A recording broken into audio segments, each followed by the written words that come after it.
Hey folks, welcome to the Mediocre Cover Band Guitar Guy. So first of all, I'd like to thank everybody for the support on my the bedroom guitar players video.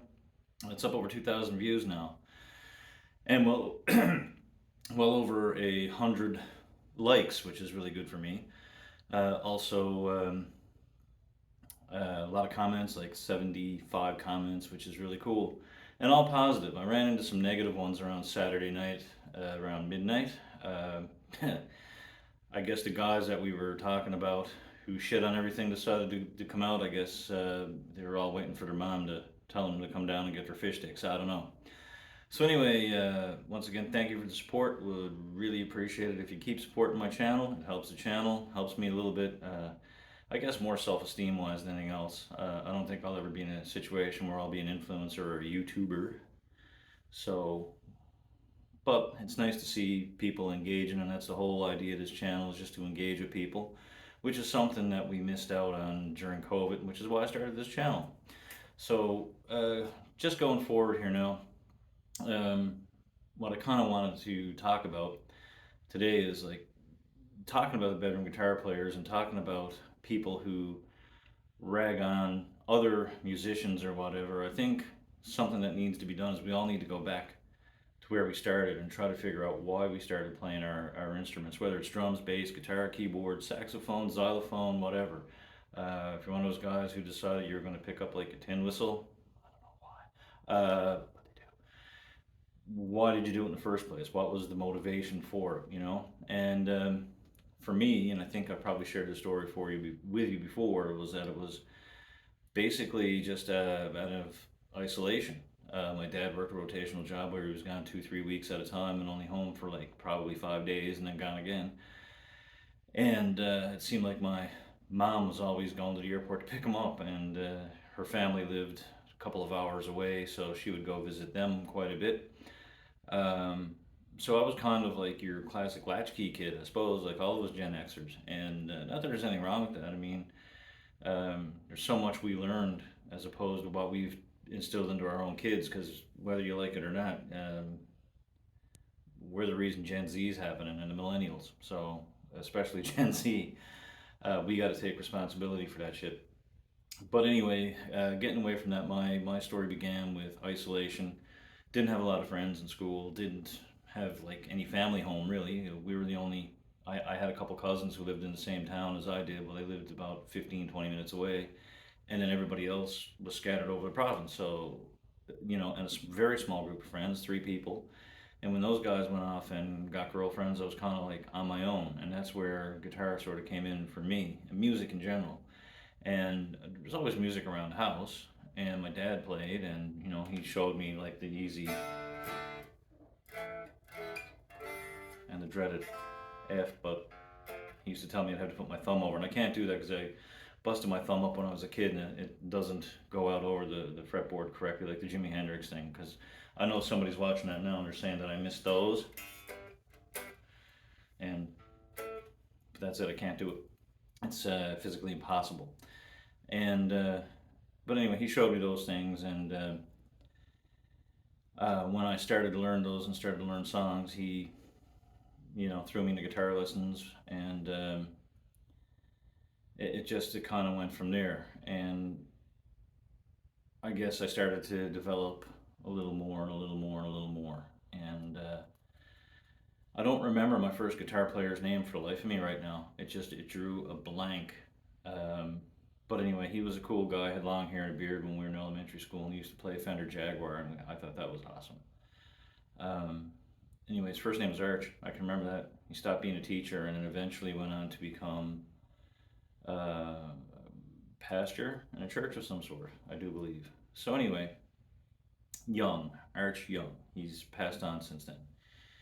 And he sort of started my journey and told me I needed to learn this and learn that and set us all in the right direction. We were learning the songs in the beginning, but and I wanted to learn those songs, and he was showing us "Storms Never Last" by Willie Nelson, and when I went home with that, my dad was like, "Okay, we're getting what we're paying for." But then after a while, I just wanted to learn rock and roll, and that's where it went for me. So those lessons were no longer really helping what I wanted to do, and so I left.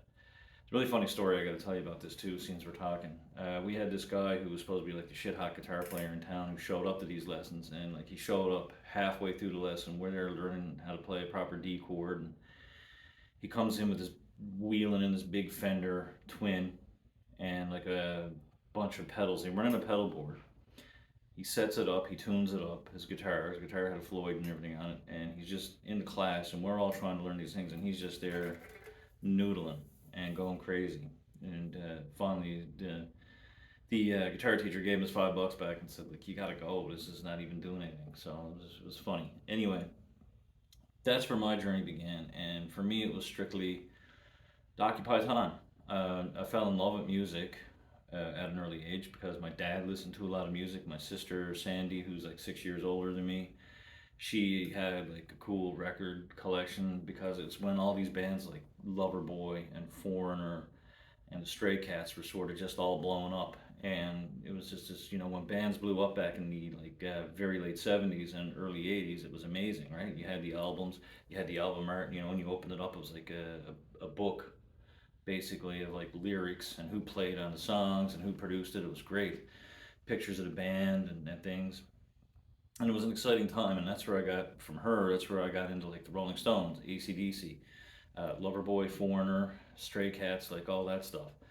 And I knew I was interested in it. I didn't know I wanted to play anything, and then I was learning chords and things. I wasn't really doing much with it. And then my buddy Chris, and I did this in the bedroom guitar player thing on purpose. He showed me, Chris Chafe lived across the street from me and was probably my first guitar mentor in a way of took me into rock and roll and showed me how to play that stuff. But he showed me Smoke on the Water, and once as I learned that with some overdrive, I was in for life then. And I work really hard. Like I said, I've got the ADHD. I got shit going on like crazy. Like my attention span is probably smaller than a squirrel's. I'm telling you. So anyway, with that, it was I worked really hard to sort of get into figuring out and lifting licks. And I remember, light dimmer, sorry, the very first time I learned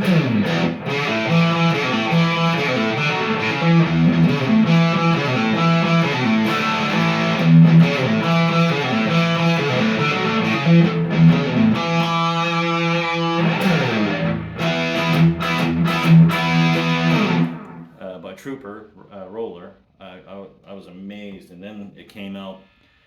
I wanted to start playing a covers band, and then you learn like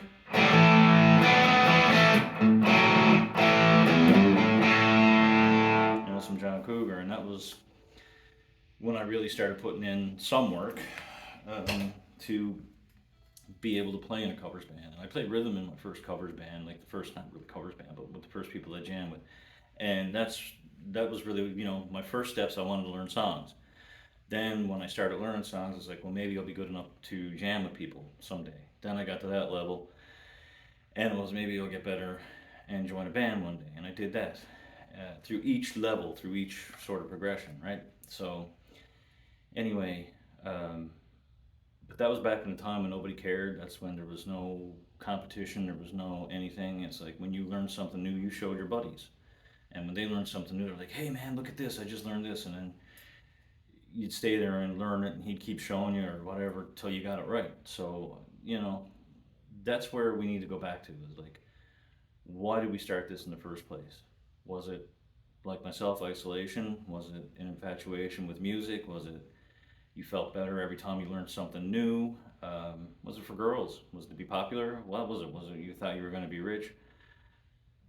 But still, there was more of an organic relationship with the instrument back then. And it seems like we all, and present company included, we all lose our way on that, and it becomes about making money because you're trying to justify why you're doing it and why you're putting yourself through getting off stage 3 a.m. and going to work at 6 a.m. Things like that. But we all need to go back and sit back to that kid that was in the bedroom lifting licks off records, whether you were listening to Deep Purple or My Chemical Romance. Doesn't matter. We all need to go back to that and kind of embrace those times, because no matter who you are, how famous you are, whatever, those were the best times of your life when you were playing, and you cannot deny that. Doesn't matter how famous or rich you are, or how good you are, or how far you've come, how many gigs you've played. It's when you started to notice you could do things this week you couldn't do last week, and that was it. But anyway, for the 2 or 3 or 4 people that comment on my stuff, I'd be interested in hearing why you guys started, and that would mean a lot to me. So anyway, guys, thanks you very much, and please support my channel by clicking like and subscribing.